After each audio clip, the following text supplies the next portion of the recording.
আমি বলে দিতে পারি যে এটার হাদি হত্যার মাস্টারমাইন্ড হচ্ছে ডক্টর ইউনূস।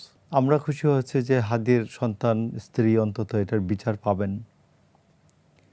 আবার কিছু কিছু লোকজনের মুখ একবারে কালো হয়ে গেছে, অন্ধকার হয়ে গেছে। তারা বলছেন যে প্রতিক্রিয়াটা পজিটিভ না। তারা বলছেন যদি হাদির খুনিকে দিয়ে যদি যা ইচ্ছা তাই বলানো হয়,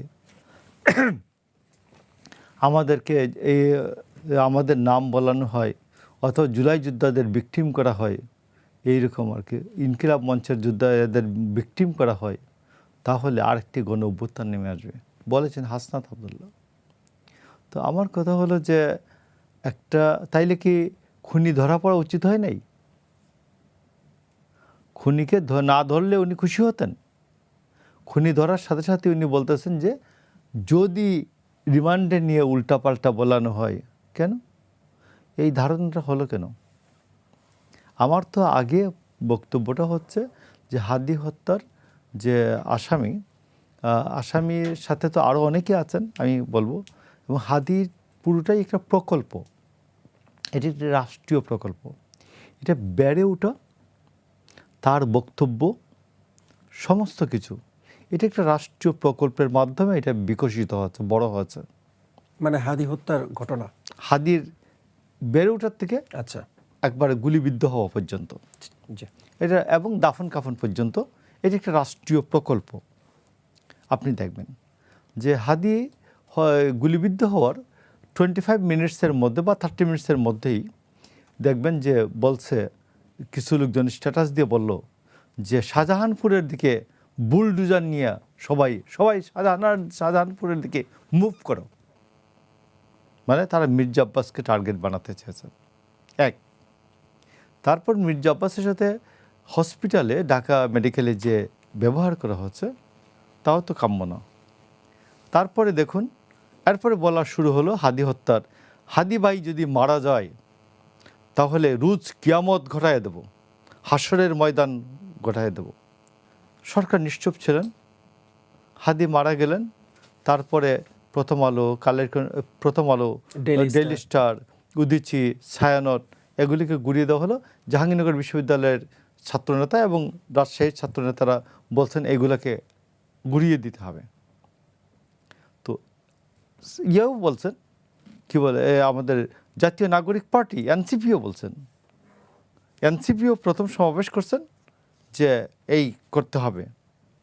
তো পরে পিছিয়ে আসছেন আর কি। তো এই জন্য আমি আপনার বলছি, এরপরে তাকে কবি নজরুলের ইয়াতে মাজারের পাশে তাকে কবর দিয়ে দেওয়া।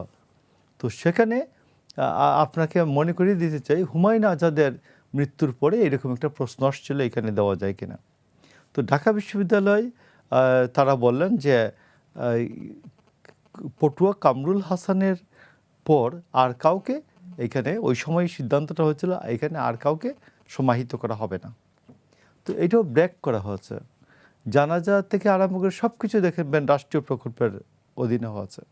তো এই জন্য আমি মনে করি হাদির যে শুটার, যে যিনি গুলি করেছেন বলে একটা হালকা পাতলা প্রমাণ আছে, তাকে এনে এই যে প্রকল্প পরিচালক কারা ছিলেন, পিডি কারা ছিলেন, এর সাথে অন্যান্যরা অ্যাক্টিভ কারা ছিলেন, এটা বের হওয়া উচিত। বের হলে আমি মনে করি বাংলাদেশে এই ধরনের ঘটনা কম ঘটবে।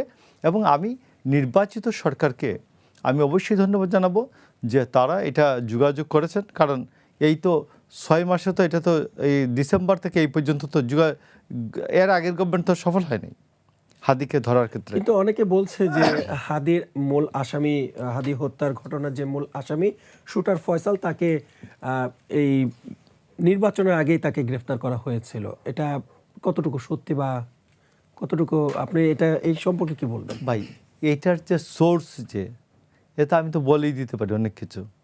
তো আমি বলে দিতে পারি যে এটার হাদি হত্যার মাস্টারমাইন্ড হচ্ছে ডক্টর ইউনূস। কোনো সমস্যা আছে?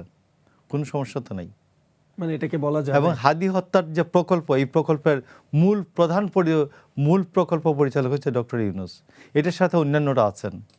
তো যাই আমি আপনার বলছি আসলে কেন মনে হয় যে এইটা পুরো প্রকল্পটা হাদির বেড়ে ওঠার থেকে, আপনি দেখেন হাদি মারা যাওয়ার পরে এসে মাহমুদুর রহমান বললেন হাদির ইনকিলাব মঞ্চের দায়িত্ব আমার। আর এই লোকটা 32 পাটি দাঁত কেলাইয়া যখন ওকে শায়িত করছে, কবরে শায়িত করছে, তখন 32 পাটি দাঁত বের করে হাসতেছে। তো আমি আপনার বলছি যে এইগুলি সময়ের পরিক্রমায় এগুলো বের হবে, কারা হাদি হত্যার মূল এই প্রকল্পের পরিচালক কারা ছিলেন, প্রকল্পের সাথে আরও কে কে ছিলেন, এগুলো বের হবে। আমার মনে হয় বের হওয়া উচিত এটা নিয়ে।